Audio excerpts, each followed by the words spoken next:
Neemias capítulo 9, queridos irmãos, dando continuidade à série de mensagens deste livro tão precioso, o livro de Neemias, o livro que trata sobre o Deus que restaura o seu povo.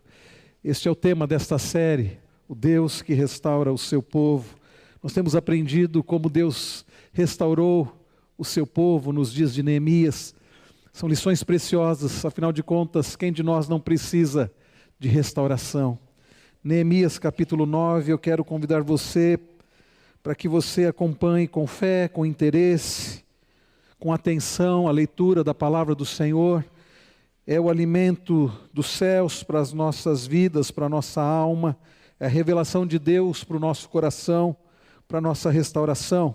Neemias capítulo 9 diz assim: no dia 24 deste 7º mês, os filhos de Israel se reuniram para um jejum. Vestiam pano de saco e traziam terras sobre a cabeça. Os da linhagem de Israel separaram-se de todos os estrangeiros, puseram-se em pé e fizeram confissão dos seus pecados e das iniquidades de seus pais. Levantando-se no seu lugar, leram no livro da lei do Senhor, seu Deus, durante uma quarta parte do dia, e durante outra quarta parte do dia, fizeram confissão e adoraram o Senhor, seu Deus. Jesua, Bani, Cadmiel, Sebanias, Buni, Serebias, Bani e Kenani se puseram em pé no estrado dos levitas e clamaram em alta voz ao Senhor, seu Deus. Os levitas, Jesua, Cadmiel, Bani, Razabinéias, Serebias, Odias, Sebanias e Petaías disseram: levantem-se e bendigam o Senhor, seu Deus, de eternidade em eternidade. Então se disse: bendito seja o teu nome glorioso, que ultrapassa todo bem-dizer e louvor. Só tu és o Senhor. Fizeste o céu dos céus e todo o seu exército, a terra e tudo o que nela há, os mares e tudo o que neles há. Tu conservas a todos com vida, e o exército dos céus te adora. Tu és o Senhor, o Deus que acolheste Abrão e o tiraste de Ur dos caldeus e lhe puseste por nome Abraão. Achaste o seu servo fiel diante de ti e com ele fizeste aliança, para dares à descendência dele a terra dos cananeus, dos heteus, dos amorreus, dos ferezeus, dos jebuseus e dos girgazeus. E cumpriste as tuas promessas, porque és justo. Viste a aflição dos nossos pais no Egito e ouviste o clamor deles junto ao mar vermelho. Fizeste sinais e maravilhas contra Faraó e seus servos e contra todo o povo da sua terra, porque soubeste que os tratam com arrogância, e assim adquiriste a fama que tens até o dia de hoje. Dividiste o mar diante deles, de maneira que o atravessaram em terra seca. Lançaste os seus perseguidores nas profundezas, como uma pedra nas águas impetuosas. Tu os guiaste durante o dia com uma coluna de nuvem e durante a noite com uma coluna de fogo, para iluminar o caminho por onde deviam seguir. Desceste sobre o monte Sinai, do céu falaste com eles e lhes deste juízos retos, leis verdadeiras, estatutos e mandamentos bons. Tu lhes deste a conhecer o teu santo sábado e lhes deste mandamentos, estatutos e lei, por meio do teu servo Moisés. Quando estavam com fome, lhes deste pão dos céus, e quando estavam com sede, fizeste brotar água da rocha, e lhes disseste que atravessem para tomar posse da terra, que com juramento prometeste dar a eles. Porém eles, os nossos pais, se tornaram arrogantes e teimosos, e não deram ouvidos aos teus mandamentos. Recusaram ouvir-te e não se lembraram das tuas maravilhas que fizeste no meio deles. Foram teimosos e na sua rebelião escolheram um chefe, com o propósito de voltarem para a sua servidão no Egito. Porém, tu, ó Deus perdoador, bondoso e compassivo, tardio em irar-te e grande em bondade, tu não os abandonaste. Nem mesmo quando fizeram para si um bezerro de metal fundido e disseram: este é o seu Deus que o tirou do Egito, e cometeram grandes blasfêmias. Mas tu, pela multidão das tuas misericórdias, não os abandonaste no deserto. A coluna da nuvem nunca se afastou deles durante o dia, para os guiar pelo caminho, nem a coluna de fogo durante a noite, para iluminar o caminho por onde deviam seguir. E lhes concedeste o teu bom espírito para os ensinar. Não lhes negaste o teu maná para poderem comer, e lhes deste água quando tiveram sede. Durante 40 anos, tu os sustentaste no deserto, e nada lhes faltou. As roupas que eles usavam não envelheceram, e os seus pés não ficaram inchados. Também lhes deste reinos e povos, cujas terras repartiste entre eles. Assim conquistaram a terra de Seom, rei de Hesbom, e a terra de Og, rei de Bazã. Multiplicaste os seus filhos como as estrelas do céu, e os trouxeste à terra, que tinhas prometido aos seus pais, dizendo que nela deveriam entrar. Os filhos deles entraram e tomaram posse da terra. Subjugaste diante deles os moradores da terra, os cananeus, e os entregaste nas mãos deles, com os reis e os povos da terra, para fazerem com eles o que bem quisessem. E por final, meus irmãos, versículo de número 25 diz ainda, a palavra do Senhor no verso 25, conquistaram cidades fortificadas e terra fértil, tomaram posse de casas cheias de todo tipo de coisas boas, cisternas cavadas, vinhas e olivais e árvores frutíferas em abundância. Comeram, se fartaram, engordaram e viveram em delícias pela sua grande bondade. Até aqui, meus irmãos, leitura da palavra do nosso Deus. Vamos orar mais uma vez. Oremos. Pai celestial, Deus Todo-Poderoso, nós agradecemos ao Senhor por podermos prestar esse culto de louvor e adoração ao Teu nome. Nós agradecemos ao Senhor pela Tua palavra e agora pedimos, fala conosco, ó Deus, a Tua palavra já foi lida. Agora, Senhor, abençoa a pregação, a explanação, a explicação e a aplicação da Tua palavra. Ajuda-nos, ó Deus, a não dispersarmos. Ajuda-nos, ó Deus, a mantermos a nossa atenção, a sermos bons ouvintes e também praticantes da Tua palavra. Fala também ao coração das crianças, ó Pai, para que elas cresçam aprendendo sobre o Senhor, quem o Senhor é, e para que elas amem ao Senhor de todo o coração. E é no nome precioso de Jesus Cristo, aquele que pagou todo o preço, que riscou a cédula que era contra nós, aquele através do qual nós temos vida e abundância. É no nome dele que nós oramos gratos. Amém. Queridos, imaginem numa obra de reforma, de restauração, de reconstrução, você contratar uma equipe para essa reforma e a equipe chegar e a equipe então ter dificuldade dizendo assim, nós não sabemos como trabalhar.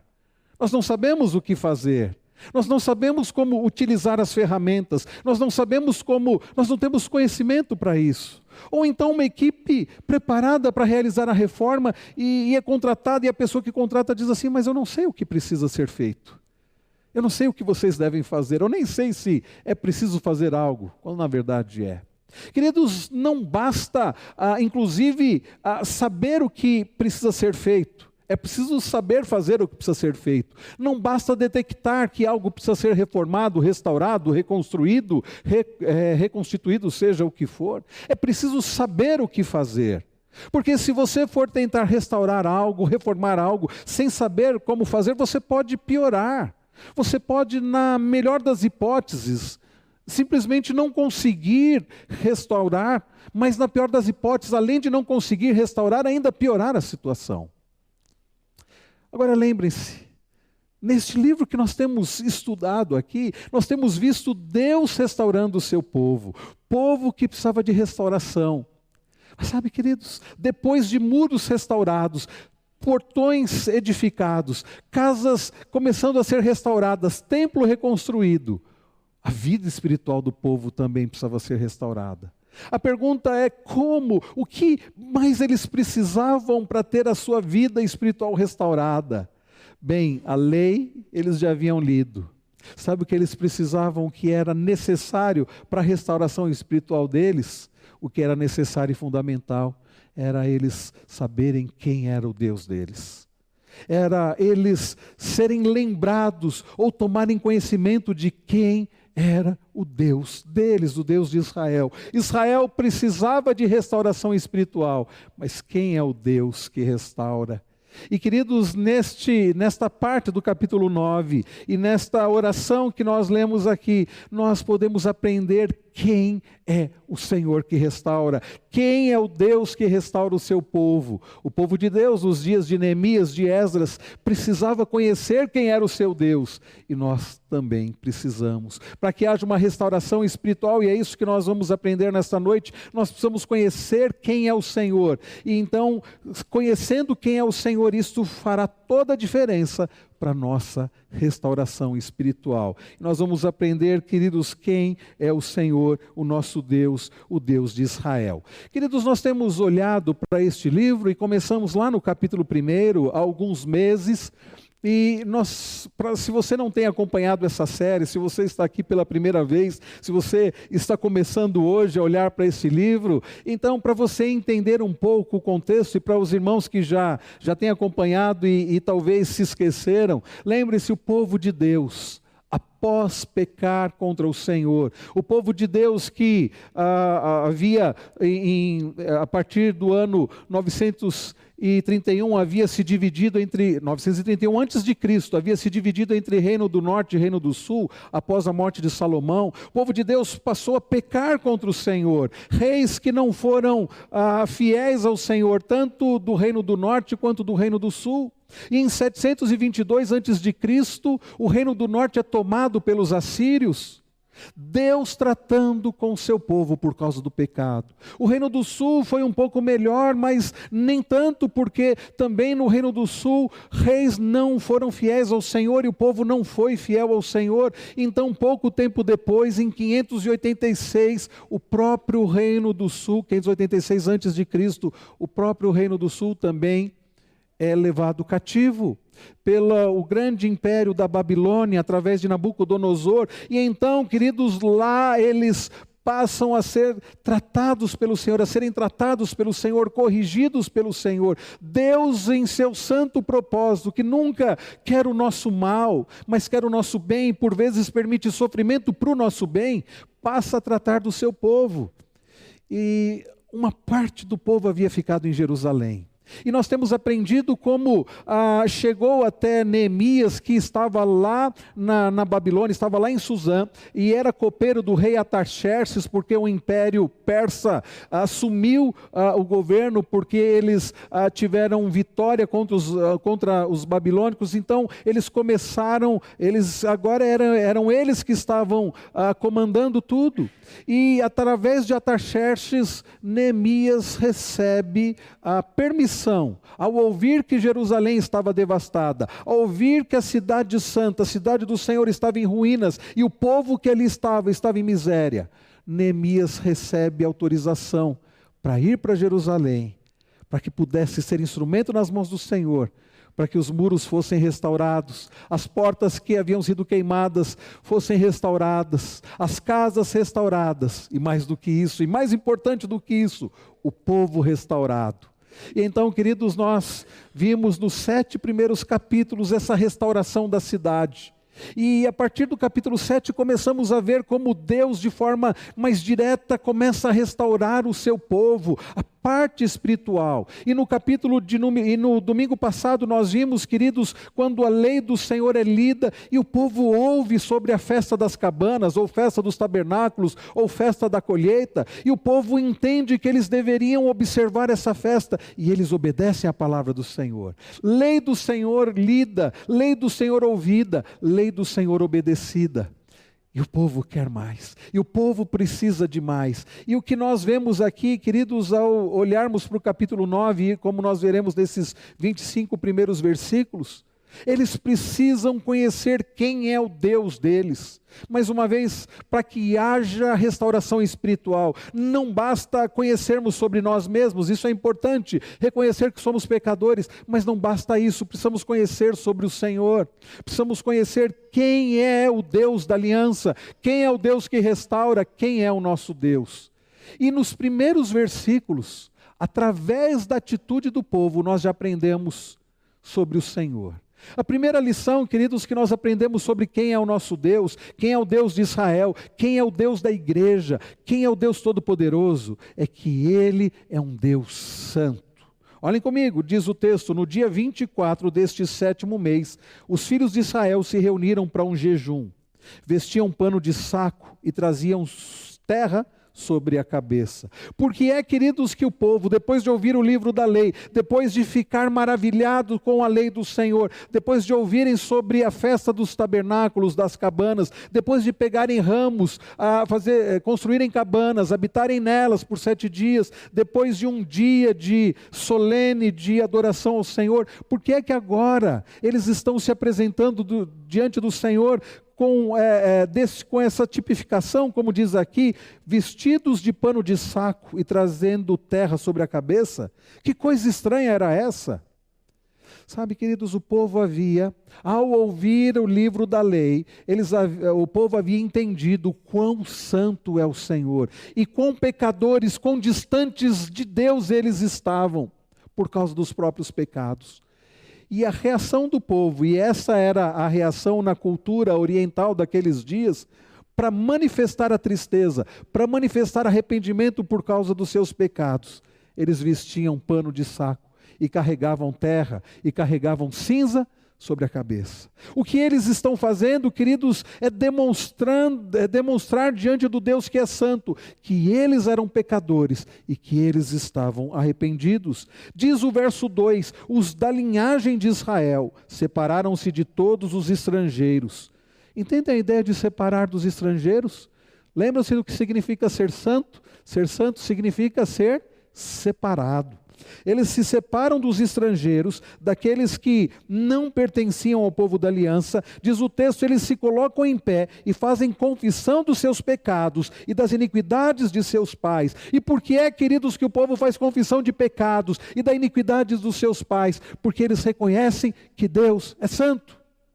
Ah, irmãos, não há confissão de pecados, não há arrependimento sem a compreensão da santidade de Deus.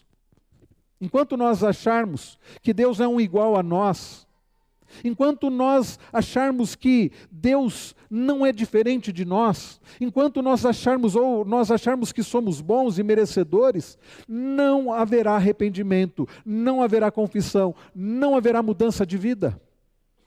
E para que haja arrependimento, para que haja mudança de vida, é preciso reconhecer que Deus não é igual a nós. Ele é um Deus santo.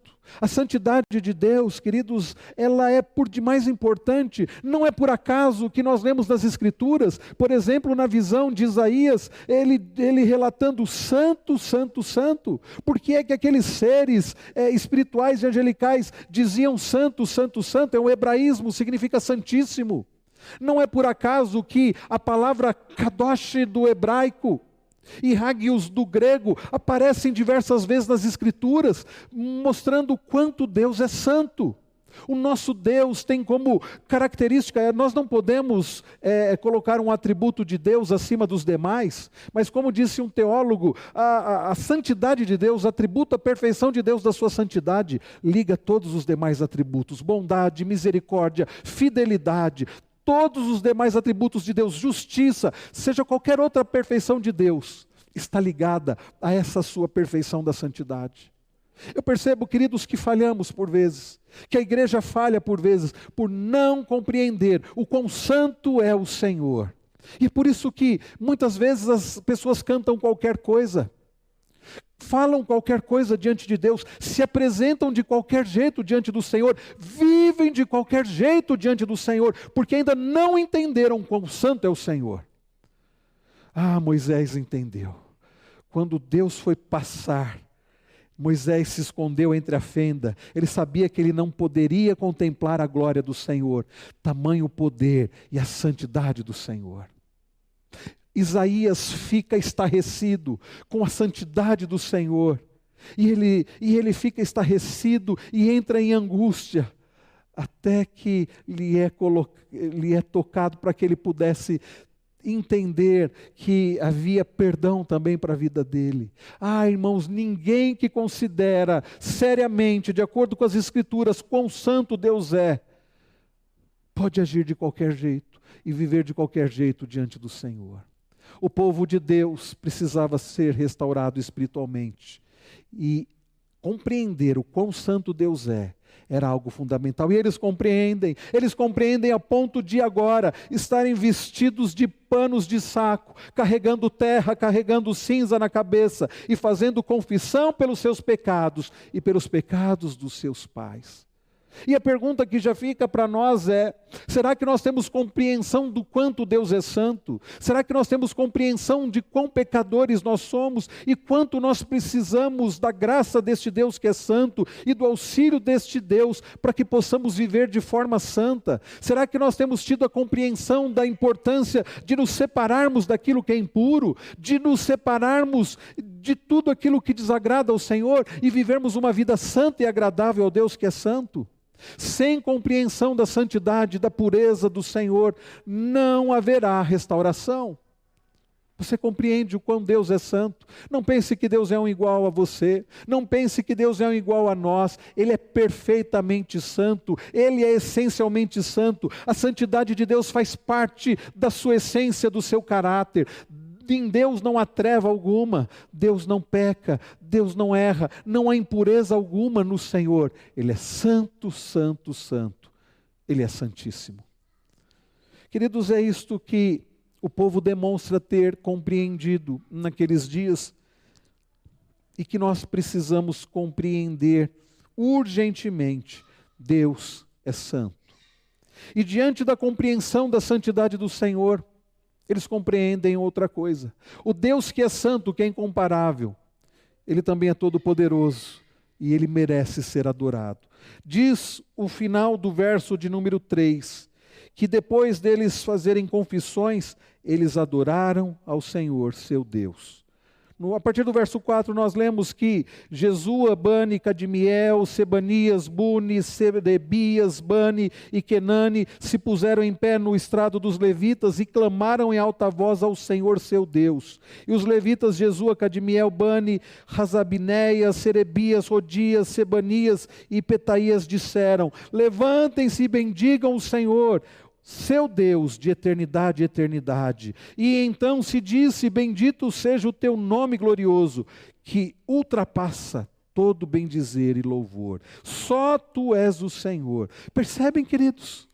Os levitas, aquelas pessoas que estavam encarregadas da parte de culto e da parte espiritual do povo, eles estão dizendo para o povo: o nosso Deus é o Deus incomparável, o nosso Deus não somente é santo e por ser santo, Ele é incomparável e Ele é merecedor de ser adorado e de ser servido. Portanto, levantem-se e bendigam o Senhor seu Deus. Quem é o Senhor? É aquele que merece ser louvado. Quem é o Senhor? Ele é o Deus da aliança. A palavra Senhor que aparece aqui, quando ele diz levantem-se e bendigam o Senhor, é o nome de Deus. Percebem que está tudo em letra maiúscula?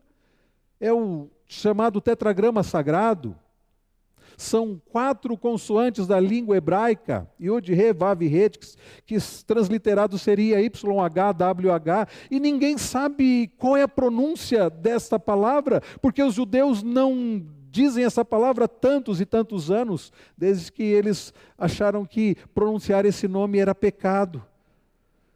Mas alguns estudiosos creem que a pronúncia, talvez a mais próxima, seja Yahvé ou Javé. Há quem acredite que seja Jeová. Mas o que importa é saber que este é o nome que Deus se revela, é o Deus da aliança, o Deus que zela pelo seu povo. Ele é o Senhor, Ele é o Deus da aliança, Ele é um Deus que estabeleceu a sua aliança com o seu povo, e por isso Ele precisa ser adorado, Ele precisa ser servido. Daí nós lermos: bendito seja o teu nome glorioso, que ultrapassa todo bendizer e louvor. Só tu és o Senhor. Queridos, nós precisamos compreender que o Deus da Bíblia, o Deus Todo-Poderoso, o nosso Deus, Ele é o Deus incomparável e somente Ele é Senhor. Eu também creio que não haverá restauração espiritual se, além de não compreendermos que Deus é santo, nós também não compreendermos que Deus é único e verdadeiro. Quantas vezes o Senhor disse isso para o seu povo? Eu sou o Senhor teu Deus, só eu sou o Senhor, fui eu que livrei vocês. Quando nós lemos lá em Deuteronômio 6, o famoso Shema, ouve Israel, o Senhor nosso Deus é o único Senhor.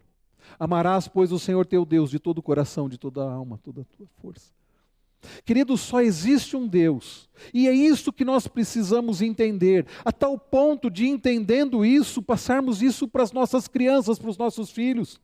Só existe um Deus, e nós precisamos amá-lo sobre todas as coisas. O Senhor, quando dá a sua lei ao seu povo, Ele diz, não terás outros deuses diante de mim.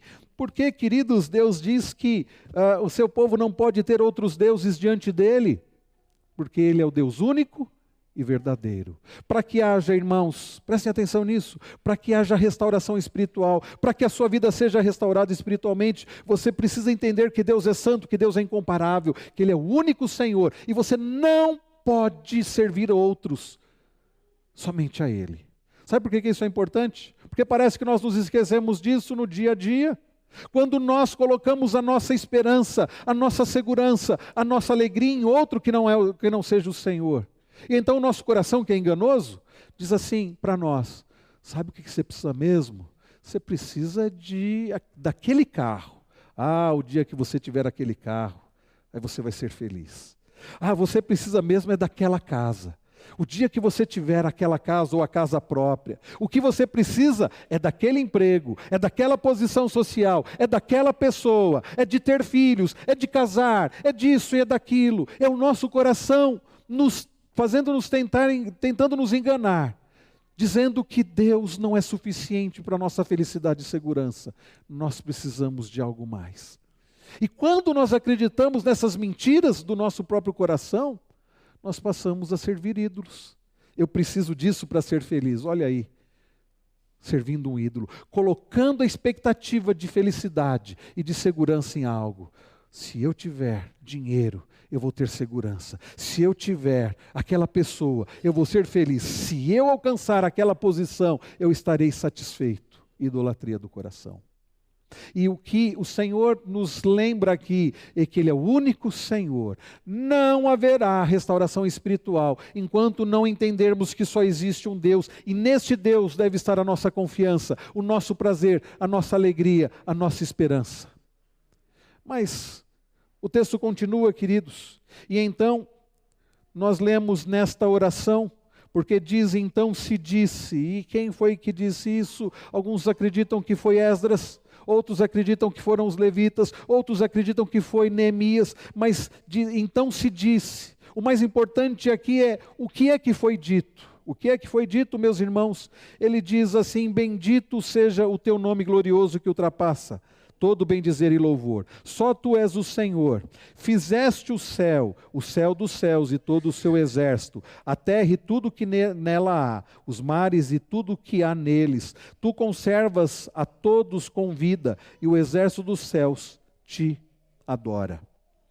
O que esta oração está dizendo? O que aprendemos nessa oração? Que o nosso Deus, o Deus que é santo, o Deus que é incomparável, o Deus que merece ser adorado, Ele é o Criador.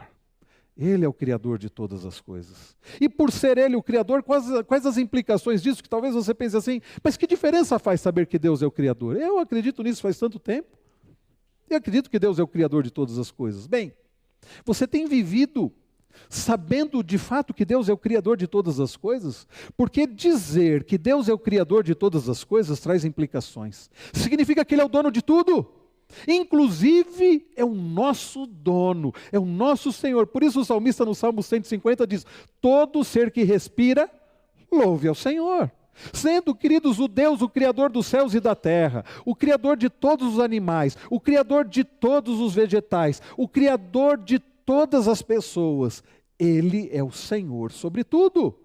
É por isso, queridos, que toda a criação deve louvor ao Senhor. E pensem, quanto mais nós, que fomos criados e comprados por alto preço. Como disse alguém, somos de Deus duas vezes. Uma porque Ele nos criou, outra porque Ele nos comprou através do sangue do seu precioso Filho, Jesus Cristo. Somos filhos de Deus. O salmista diz no Salmo 100, foi Ele quem nos fez, dele somos. E mais do que isso, somos o seu povo, rebanho do seu pastoreio. Saber que Deus é o Criador deve nos levar a uma vida que busca nele o sentido da vida, que busca na sua palavra o que deve ser feito, como devemos viver. Nós não somos fruto do acaso, nós não somos fruto da evolução, nós não descendemos de primatas. Nós não somos fruto de uma explosão, de uma série de acasos cósmicos que trouxe tudo à existência, nós nem acreditamos nisso. Nós fomos criados por Deus, Ele é o Criador, é por isso que nós declaramos: creio em Deus Pai Todo-Poderoso, Criador dos céus e da terra. Você crê? Então por que você vive de qualquer jeito? Por que você vive segundo o seu querer e não segundo aquele que o criou e o criou para Ele? Nós aprendemos aqui, queridos, que Deus é santo. Nós aprendemos aqui que Deus é incomparável. Nós aprendemos aqui, queridos, que Deus, Ele é o Criador. Ele é o único verdadeiro e Ele é o Criador. E então, na oração, ele continua dizendo, no verso 7, Tu és o Senhor, o Deus que escolheste Abraão. Percebam, depois dele falar de Deus como Criador, ele passa a relatar, meus irmãos, sobre a forma como Deus fez a sua aliança.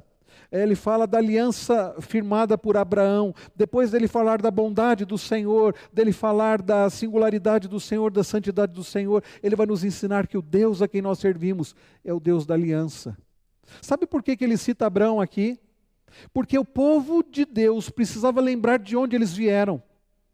Lembrar de onde vieram, porque eles existiam, fazia toda a diferença. Eles são lembrados que Deus é o Criador, mas eles precisavam lembrar que muito mais do que do fato de que eles tinham sido criados por Deus, todos os demais também tinham sido criados. Mas eles eram um povo especial. Daí, nesta oração, o autor desta oração vai citar Pai Abraão. Vai citar Pai Abraão. Ele vai dizer assim: Tu és o Senhor, o Deus que escolheste Abraão e o tiraste de Ur dos Caldeus e lhe puseste por nome Abraão. Irmãos queridos, não fosse o fato de Deus ter escolhido Abraão, não fosse o fato de Deus ter resolvido amar aquele homem, fazer com ele uma aliança, e fazer com ele uma aliança de ser o Deus dele, o Deus da sua descendência, aquele povo dos dias de Neemias não seria povo de Deus. Não seria povo de Deus. E nós que somos descendentes de Abraão pela fé, o que seria também? Então, o povo precisava lembrar de onde eles vieram. Eles haviam sido criados por Deus, mas mais do que isso, eles haviam sido escolhidos por Deus através do pai, Abraão. Através daquele do qual eles descendiam, daí eles serem lembrados que o Senhor escolheu Abraão. Verso 8, achaste seu coração fiel diante de ti, e com ele fizeste aliança, para dares a descendência dele, a terra dos cananeus, dos heteus, dos amorreus, dos ferezeus, dos jebuseus e dos girgazeus. E mais, cumpriste as tuas promessas, porque é justo. O povo está sendo lembrado, eles haviam sido criados por Deus, o Deus santo, o Deus incomparável. Eles haviam não somente sido criados por Deus, haviam sido escolhidos por Deus através de Abraão. Irmãos, isso faz toda a diferença. Você já parou para pensar nisso? Não foi você que escolheu a Deus coisa nenhuma. Não foi você que abriu o coração para Jesus entrar. Sabe o que aconteceu? Deus, em sua infinita graça, bondade e amor, resolveu te amar. É você mesmo. Você que pertence ao Senhor Jesus, você só pertence ao Senhor porque Ele te escolheu. Hoje nós falávamos sobre isso na classe de catecúmenos, nós estamos estudando sobre os solas da reforma, e nós temos visto isso. Não há nada em nós que nos faça merecedores da salvação. Lá em Efésios 2, Paulo diz que Deus, sendo rico em misericórdia, por causa do grande amor com que nos amou, Ele nos deu vida, pela graça, sois salvos.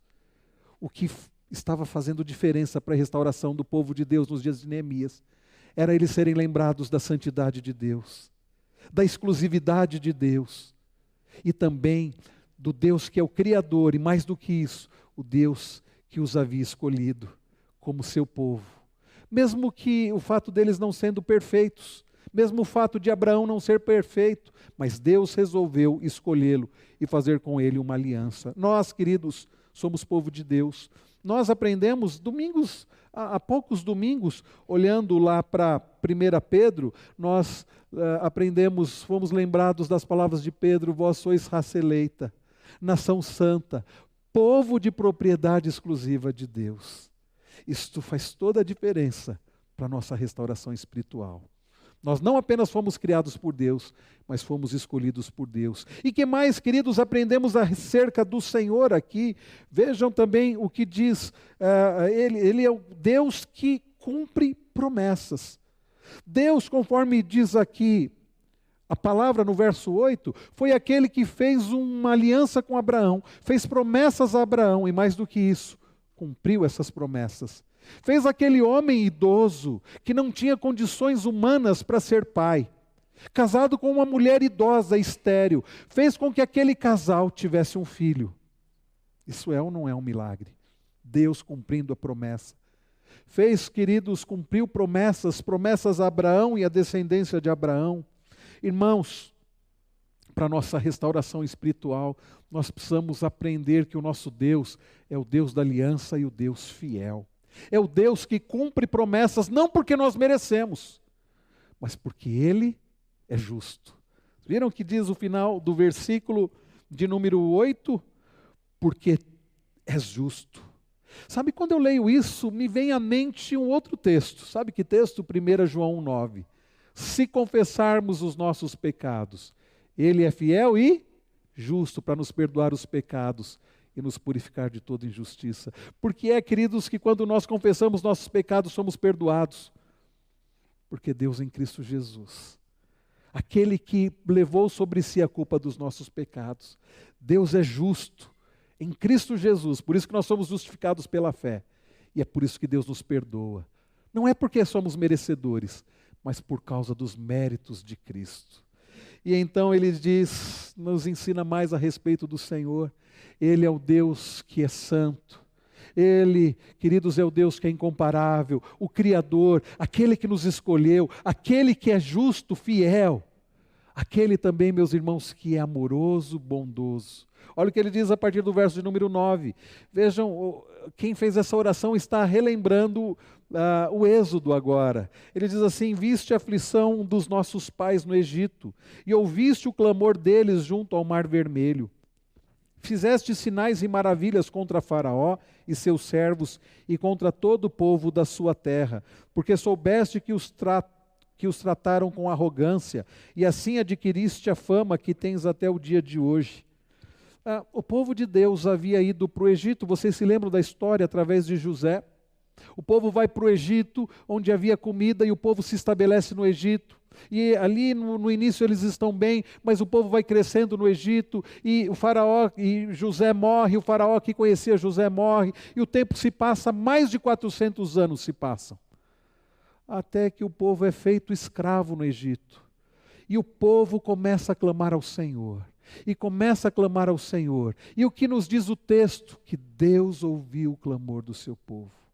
Passados 400 anos, Deus ouve o clamor do seu povo. Deus não fica indiferente ao clamor do seu povo, não porque o povo merecia, mas porque Deus havia feito promessas. Lembra-se, queridos, que Deus havia prometido a Abraão, Isaque e Jacó? Vocês se lembram que Deus havia prometido? Uma terra. E Deus havia feito promessas aos patriarcas, e Deus é o Deus que cumpre promessas, e Ele havia prometido ser o Deus do seu povo, Deus zeloso, fiel, que cuida, que salva, que cura, que abençoa. E então Ele manda Moisés, e através de Moisés Deus manda sinais, e Deus manda as 10 pragas, e Deus liberta o seu povo do Egito.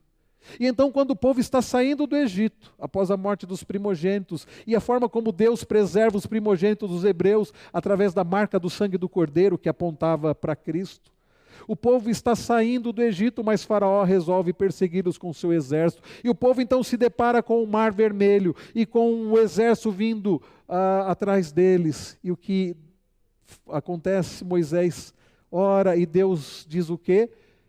Mande ao povo que marche. E então o que acontece, meus irmãos, nós temos a lembrança disso aqui nesse texto.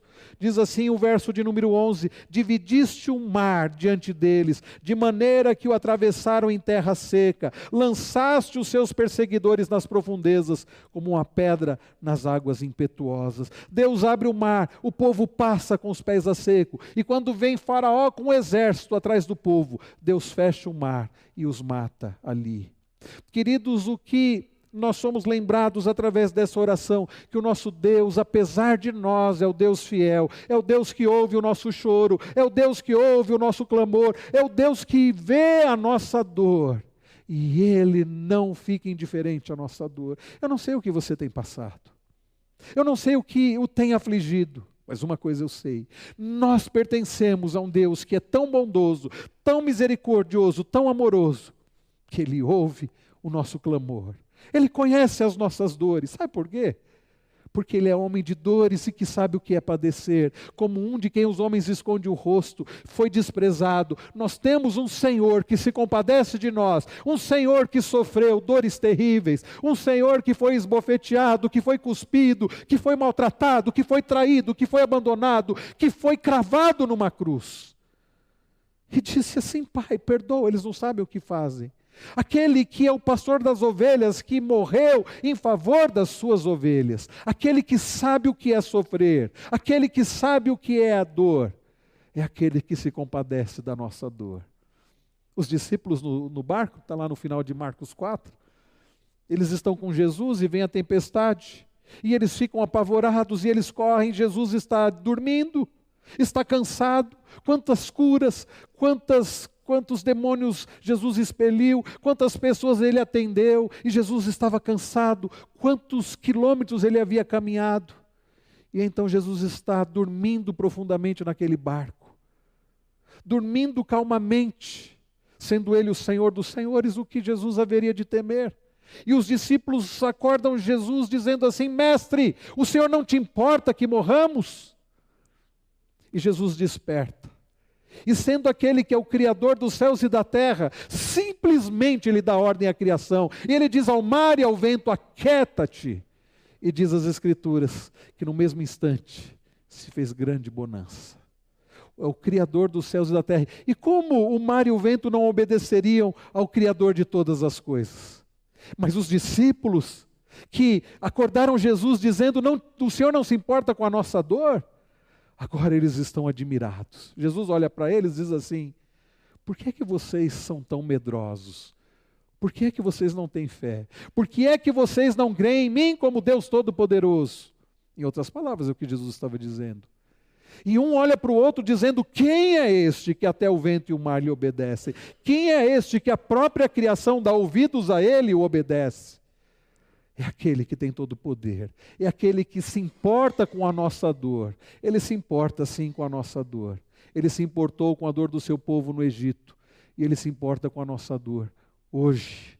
É por isso que Jesus disse: vinde a mim todos que estáis cansados e sobrecarregados. Venham para mim que eu vou cuidar de vocês. Aprendam de mim que sou manso e humilde de espírito.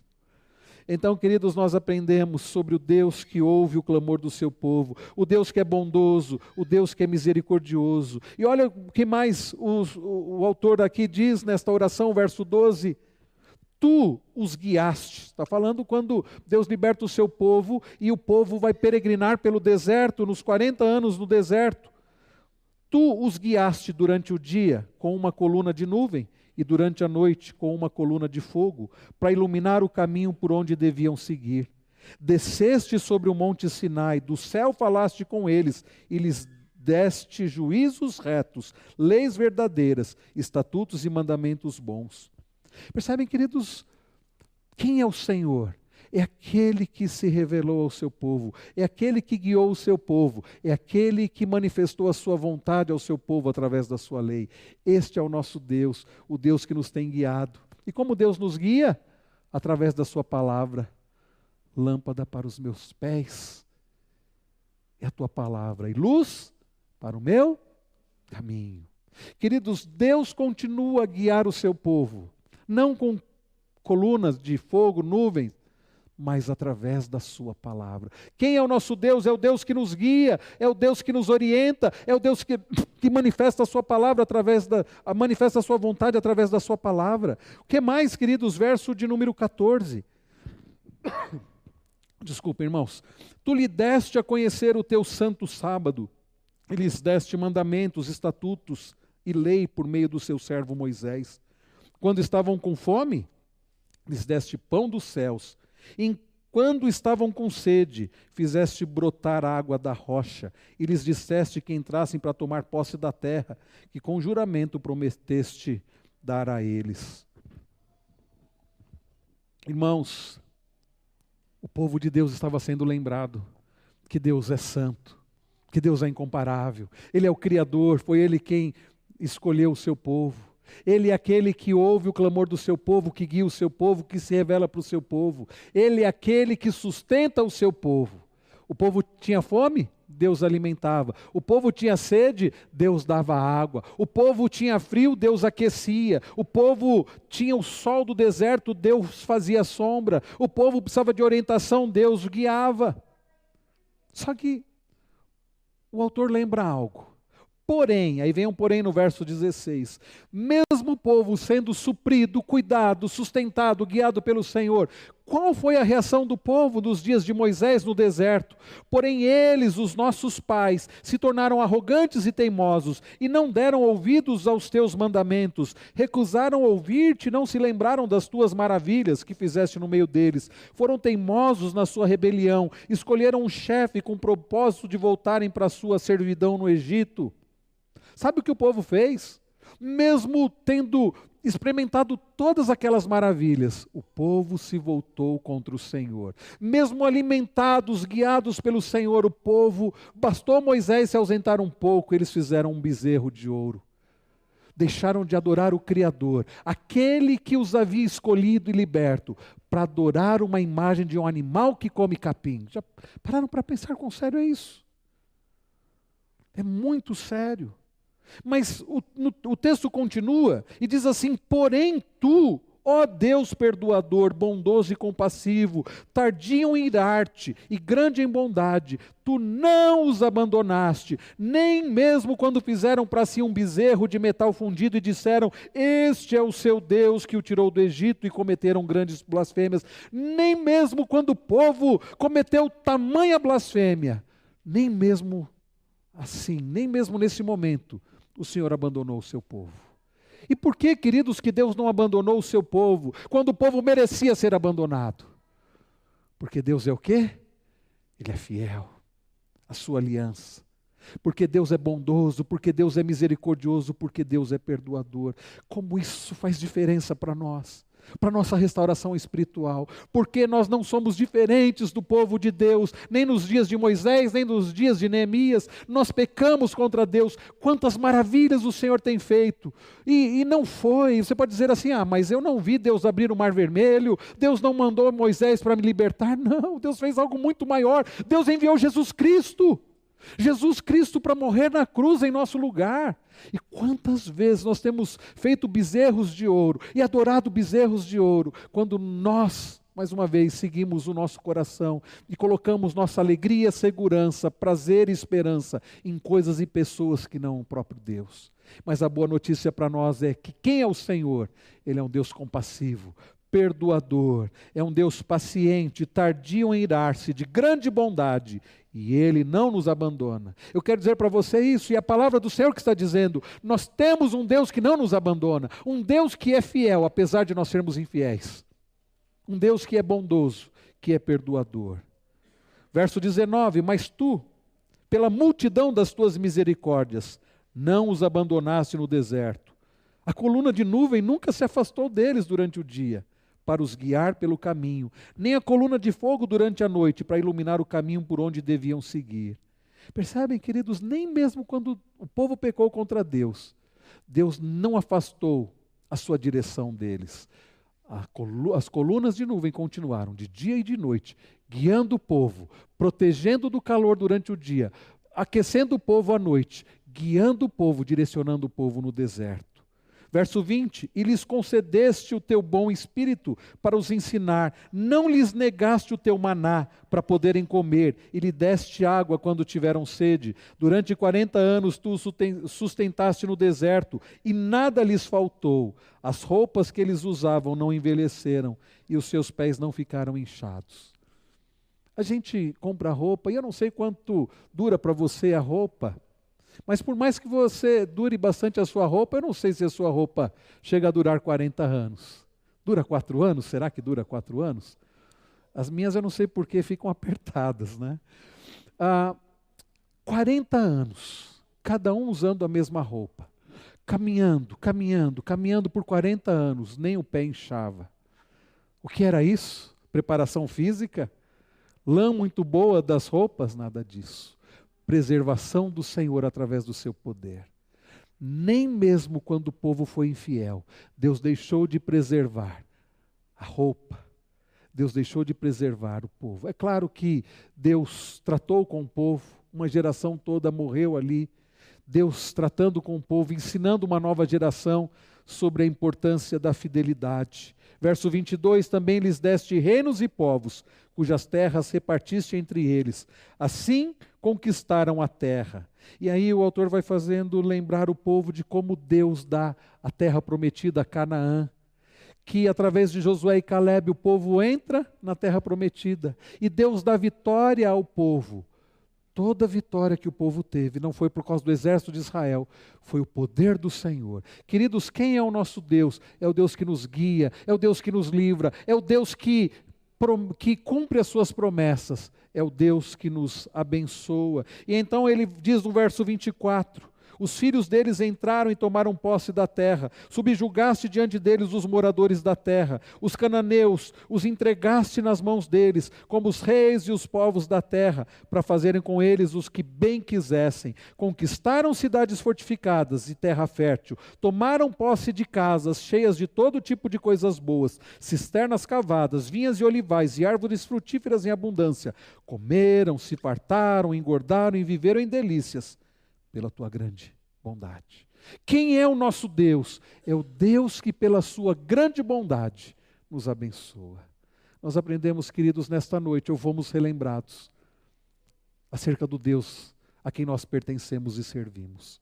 O Deus que é santo, o Deus que é incomparável, o Deus, queridos, que não somente nos criou, mas nos escolheu, o Deus que se revela a nós através da sua palavra e nos guia, o Deus que tem sido paciente, bondoso, perdoador, o Deus que nos tem guiado apesar de nós, o Deus que nos tem abençoado por causa da sua grande bondade. Sabe de uma coisa, queridos?